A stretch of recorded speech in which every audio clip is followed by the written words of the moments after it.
జగన్మోహన్ రెడ్డి తను ఒక సందేశం ఇచ్చాడు, నేను డైరెక్ట్గా తిరుమలకు వెళ్తాను,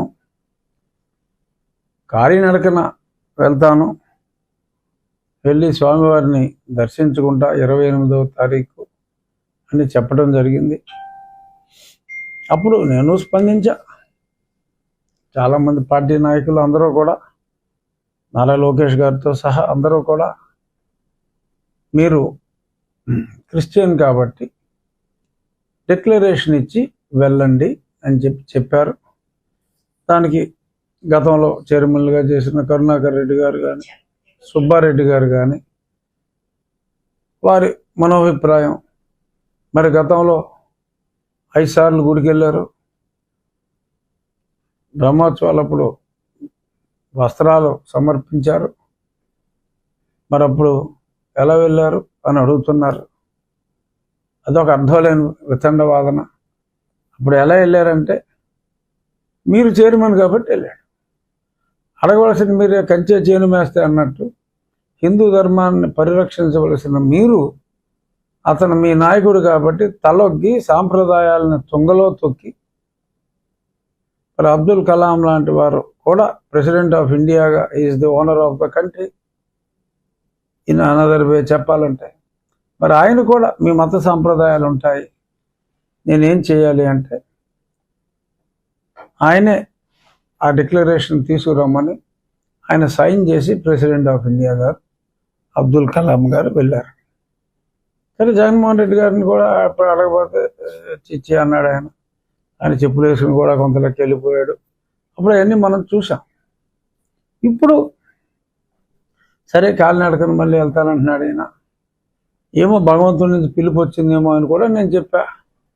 సో బహుశా అక్కడికి వెళ్ళి ఆయన చేసిన తప్పుని క్షమించమని, తెలిసి జరిగినా తెలియక జరిగినా తప్పే కనుక నా నాయకత్వంలో నా ప్రభుత్వంలో మరి ఇలాగ నీకు అపచారం జరిగిందని తెలిసింది, నన్ను క్షమించు దేవుడా అని చెప్పి ఆయన ప్రార్థించాలన్న ఒక మంచి ఆలోచన రాక వచ్చిందేమో అని నేను భావించా. స్టార్టింగ్లోనే ఒక తూర్చు మరి గత చైర్మన్ గారు చెప్పారు ఏంటంటే, ఆయనకి కాలు బెనికిందో సంథింగ్, ఆయనకి ఎప్పుడు కావాలంటే ఆయన కాలు ఆయన కంట్రోల్లో ఉంటుంది. గతంలో కూడా కోర్టులకు వెళ్ళాల్సినప్పుడు కాలు బెనికిందని చెప్పి మణిపాల్ హాస్పిటల్కి వెళ్ళి వచ్చారు, కాలు బాగోలేదని. మరి అలా మళ్ళీ కాలు బాగోలేదు ఆయనకి. సరే ఓకే, డైరెక్ట్గా కారెక్కి కొండ మీదకి వస్తానన్నారు. కానీ మరి డిక్లరేషన్ గురించి అయితే గట్టిగా ఇన్సిస్ట్ చేశారు. మరి డిక్లరేషన్ ఇస్తే ఆయనకి ఏమైనా ఇంట్లో ప్రాబ్లమ్స్ ఉన్నాయేమో నాకు తెలియదు. మరి ఒకవేళ డిక్లరేషన్ నాకు ఆ మతం పట్ల విశ్వాసం ఉందంటే, మరి నాకు స్నేహితులైన కొందరు క్రిస్టియన్ ఫ్రెండ్స్ చెప్పింది ఏంటంటే, బైబిల్ ప్రకారం యేసుక్రీస్తు ఆయన ఒక్కడే దేవుడు, మిగిలిన వారిని పూజించకూడదు అని చెప్పి ఉందట. ఏమైనా ఉందా? ఉంది కదా, ఏ ఇతర దేవుణ్ణి పూజించకూడదు అని ఉంది. మరి ఈయన నాకు ఈ దేవుడి మీద కూడా నాకు నమ్మకం ఉందని చెప్పి డిక్లరేషన్ ఇచ్చి, మరి అంటే గతంలో ఆయన నాటకం ఏమో మరి తెలియదు, డిక్లరేషన్ ఇచ్చి మరి పూజిస్తే మరి రెండుకి చెడ్డ రాముడు అయిపోతాడేమో, అటు క్రైస్తవులు కూడా ఈయన్ని చదిస్తారేమో. మరి అప్రచాతంగా క్రైస్తవుల ఓట్లు బాగా పడుతున్నట్టున్నాయి ఆయనకి. మరి అలాంటిది ఏదైనా జరుగుతుందని ఆయన భావించాడేమో. ఎందుకంటే యేసుక్రీస్తు ఆయన స్వయంగా ఆయన చెప్పడం జరిగింది. ఎందుకంటే 2000 సంవత్సరాల క్రితమే కాబట్టి తను ఒకడే యేసుక్రీస్తు వారు యెహోవా ఒకడే దేవుడు, ఇంకెవరిని పూజించరాదు అని చెప్పి అది స్టార్ట్ అయింది. ఓకే, ఒక చిన్న ప్రాంతంలో స్టార్ట్ అయింది. ఆ ఊర్లో అలా చెప్పి ఉండొచ్చు. తర్వాత అది విశ్వవ్యాప్తి చెందింది. ఆ మతం ఏదైనా మతంలో మంచి పాయింట్ లేకపోతే విశ్వవ్యాప్తి చెందదు, చెందింది. దాన్ని ఫాలో అవ్వమంటున్నాం. మరి ఆయన అది ఫాలో అవ్వక మన మత విశ్వాసం ఎవరైనా అన్య మతస్థుడు వస్తే గుళ్ళోకి ఎంట్రీ లేదని చెప్పట్లేదు. ఓ సంతకం పెట్టి ఈ దేవుడి మీద కూడా మా దేవుడి మీద కూడా నమ్మకం ఉందని చెప్పి ఓ సంతకం పెట్టి రమ్మంటం జరిగింది. మరి ఈయనకి ఆ సంతకం పెడతాం ఇంట్రెస్ట్ లేదు. మరి దానికి మరి ఇప్పుడు పోలీసులు కూడా గట్టిగా మోహరించి ఎటువంటి ఇబ్బంది లేకుండా ఆయన రాయించుకోవాలన్నా ఎటువంటి అవకాశం లేకుండా మరి ఒక పద్ధతి ప్రకారం చంద్రబాబు నాయుడు గారు పోలీసులను ఆర్గనైజ్ చేశారు. మరి ఈయన వెనక పిచ్చి పిచ్చి షో ఆఫ్లు లేకుండా ఉండటానికి, ఎక్కువ మంది రావడానికి, ప్రదర్శనగా రావడానికి వీలు లేదని నీవు నేర్పిన విద్య నిరజాక్ష మన గతంలో రాష్ట్రం అంతా కూడా సెక్షన్ 30 అని ఉదాహరణ నేను ప్రవేశపెట్టాడు. అది కేవలం తిరుపతి అలిపిరి దారి వరకు మరి ఆ ప్రాంతంలో ఇది పెట్టారు. పోలీస్ సెక్షన్ 30 తప్పేం లేదు. ఎందుకంటే మరి ఇతనితో పాటు అల్లరి మోకలు వచ్చి చిల్లరగా ప్రవర్తిస్తే కొన్ని ఇబ్బందులు ఉంటాయని చెప్పి పోలీసులు ఎవరి భయం వాళ్ళకు ఉంటుంది. హైలైట్ ఏంటంటే ఇందాక నేను చూసా, నాకు మతం లేదు, నా మతం మానవత్వం అని చెప్పాడు ఆయన. అంత తొందరగా మానవత్వం పుల్లి ఎక్కడ నేర్చేసుకున్నాడు రా బాబు అని నాకు అర్థం కాల. నన్ను ఎంత దారుణంగా హింసించాడు జగన్మోహన్ రెడ్డి. మరి ఎన్నిసార్లు నేను చెప్పా, కనీసం 3 సార్లు నన్ను లేపాలని చూశాడు జగన్మోహన్ రెడ్డి. మచ్చుకైనా ఒక అంశు మానవత్వం కూడా లేని జగన్మోహన్ రెడ్డి ఆయన మతం మానవత్వం అంటే సిగ్గేసిపోతుందిరా బాబు, సిగ్గేసిపోతుంది. ఇని వాడికి కంపరం వచ్చేస్తాను. ఇవాళే కదా పేపర్లో వచ్చింది నన్ను దారుణమైన చిత్రహింస పెట్టారని. ఇలా కొడతారేంట్రా, కొడత ఎలాగో చూపిస్తానని చెప్పి సునీల్ కుమార్ వచ్చాడని,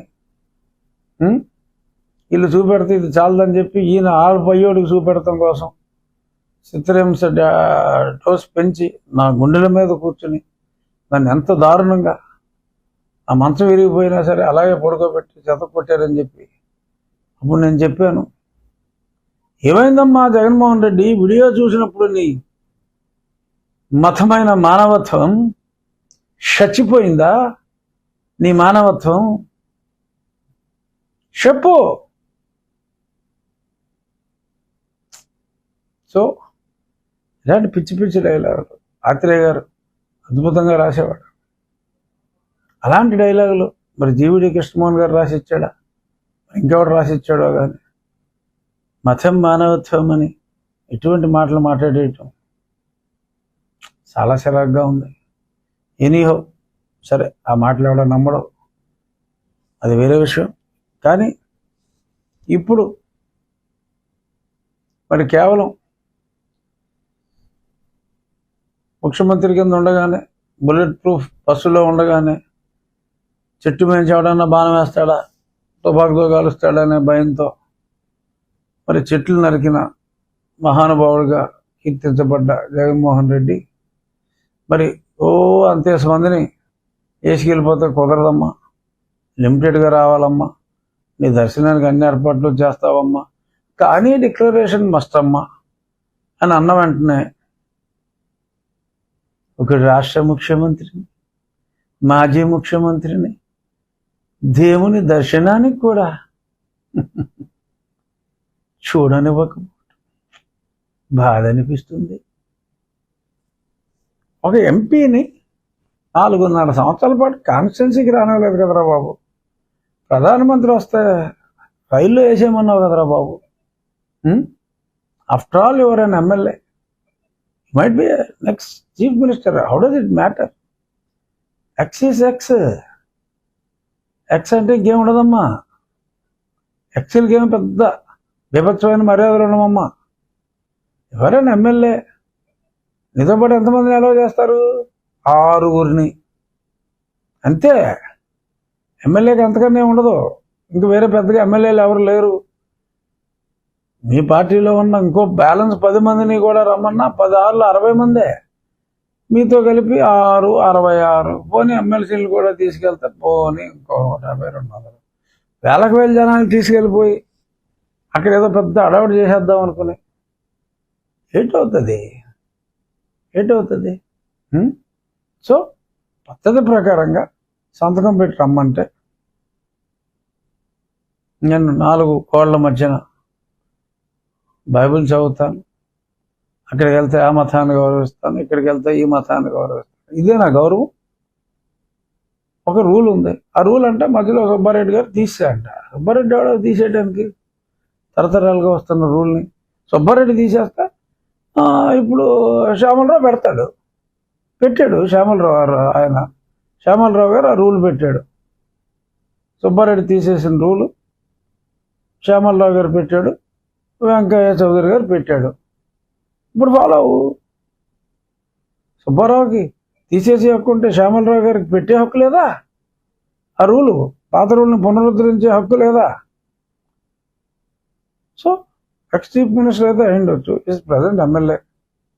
సో ప్రజెంట్ ఎమ్మెల్యేకి ఎక్స్ చీఫ్ మినిస్టర్కి ఎన్ని కావాలంటే అన్ని ఎత్తే ఒప్పుకోరమ్మా. అరే ఇప్పుడు ఎమ్మెల్యే కాబట్టి అది కూడా, లేకపోతే ex chief minister letter A value ఉండదు. సో ఇప్పుడు మరి రూల్ ఫాలో అవ్వాలి అని చెప్తే మరి దానికి ఇంత రాద్ధాంతం చేసి మాట్లాడుతున్నారు. తర్వాత ఇప్పుడు ఏదైనా రిజెక్ట్ అయితే CFTRIకి పంపుతారు. NDDBకి ఎందుకు పంపారో అర్థం కావటం లేదన్నారు. NDDB is national dairy development board, Gujarat రాష్ట్ర ప్రభుత్వంది. మదర్ డైరీ అనే మోస్ట్ పాపులర్ బ్రాండ్ వాళ్ళది. కురియన్, ద వైట్ రెవల్యూషన్, ఆ మిల్క్ రెవల్యూషన్ కురియన్ చేత స్థాపించబడింది. తర్వాత ఆయన అక్కడి నుంచి బయటకు వచ్చి మీ అమూల్ అని ఎందుకంటున్నానో మీకు అర్థం అవుతుంది. సో మీ అమూల్లో మరి ఆయన స్టార్ట్ చేసి దాన్ని కూడా విజయవంతం చేశారు. సరే, ఆంధ్రాలో మీరు ఎంత లేపాలన్నా అమూల్ వాళ్ళు లేకపోయాడు, అది వేరే విషయం. కానీ ఏముంది ఇప్పుడు మదర్ డైరీ ఆర్జుడు, NDDB ఈజ్ ది వైట్ రెవల్యూషన్కి ఆర్జురాలైన company National dairy Development Board ఆనందలో వచ్చింది, గుజరాత్లో. సో మరి అక్కడికి పంపితే తప్పేంటి? CFTRIకి పంపలేదంటే ఏమో మీరు మేనేజ్ చేస్తారేమో అని అనుమానం వచ్చి NDDBకి పంపారేమో. ఎక్కడ పంపితే మీకేంటి? పైగా ఈయనకి ఎవరో చెప్పారట, ఆవులు ఒక్కొక్కసారి వాళ్ళకి ఆరోగ్యం సరిగా లేకపోతేనో, చిక్కితేనో, మేత తినకపోతేనో మరి ఆ ఫ్యాట్ పాలల్లోకి వచ్చేస్తుందట, ఆ ఇంప్యూరిటీస్ కనపడతాయంట.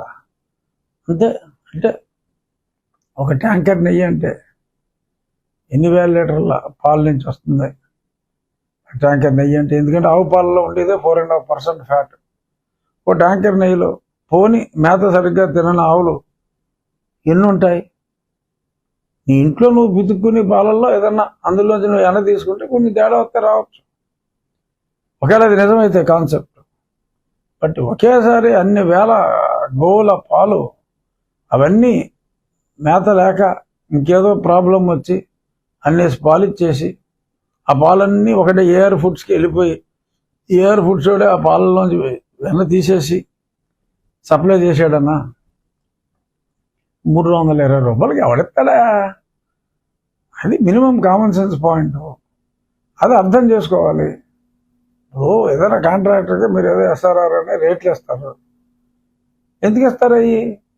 అంటే ఎవడన్నా మరి నేను 30% 40% లెస్కే వేస్తానంటే, అరే బేసిక్ రేట్ కానీ నేను తక్కువ వేస్తే అడేం పని చేస్తాడు, అడ్వాన్స్ తీసుకుని పారిపోతాడేమో అనే భయాలు ఉంటాయి. ఎందుకంటే మరి మీరు ఏయో పిచ్చి పిచ్చి బ్యాంకులు గ్యారంటీ తీసుకుంటున్నారు కాబట్టి ఎవరైనా తక్కువ చేసి అడ్వాన్స్ తీసుకుని పోవచ్చేమో అనే డౌట్లు ఉండొచ్చు. మరి ఇక్కడ 320 రూపాయలకి ఆవు నెయ్యి, స్వచ్ఛమైన ఆవు నెయ్యి ఎలా ఇస్తారు? అది కష్టం. అందుకే కొంత బేసిక్ కామన్ సెన్స్ ఉండాలి. మరి దళారులు కూడా అంటే చాలా రిస్ట్రిక్షన్స్ తీసేశారు. మరి డీలర్లను కూడా పెట్టి ఆ డీలర్ ఏదో రేట్ వేసి మనం ఏదో మేనేజ్ చేసుకున్నారు. ఇక్కడ ఏ వ్యవస్థలో ఉండే వాళ్ళని అన్యమతస్తులు కూడా అక్కడ ఉన్నారు. ఎవడో ఉంటాడు ఆ సెక్షన్లో, కింద చర్చ నడిపోయాడు ఎవడో ఉండొచ్చు. వాళ్ళకి నమ్మకం లేదు కాబట్టి పెద్దగా పట్టించుకోకపోవచ్చు. ఏమైనా మంచి యానిమల్ ఫ్యాట్ ఉందంటే ఈ మైట్ ఫీల్ హ్యాపీ, మనకు తెలియదు కదా.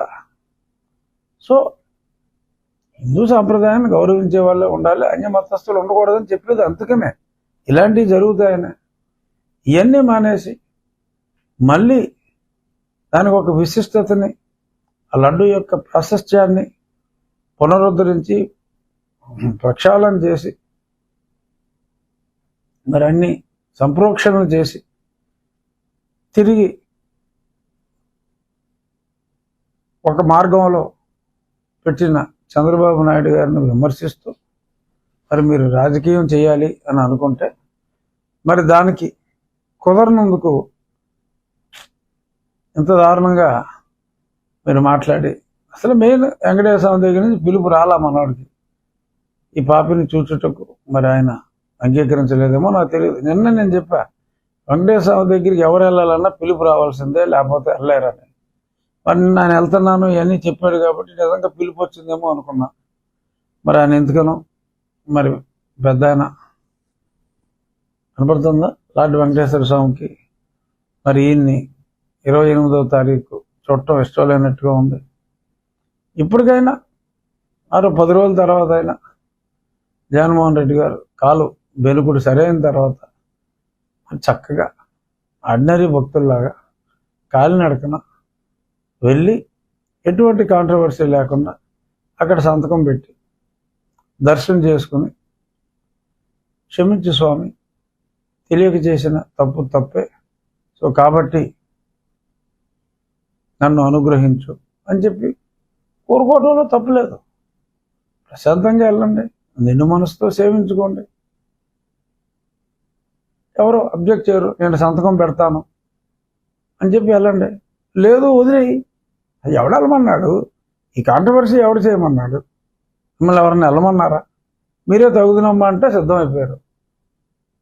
మళ్ళీ మీరే కాలు వెలికిందన్నారు, నడవలేనన్నారు. మళ్ళీ ఇదిగో అలా చేస్తున్నారు, ఇలా చేస్తున్నారు అని చెప్పి మీ గతంలో మీరు చేసిన ముఖ్యమంత్రిగిరి అన్నీ గుర్తు చేసుకుని తీవ్రమైన ఆవేదన అక్కడక్కడ చిరునవ్వుతో ఈ ఆవేదన వెదజల్లారు. కానీ ఎవడో పెద్దగా పట్టించుకోవట్లా.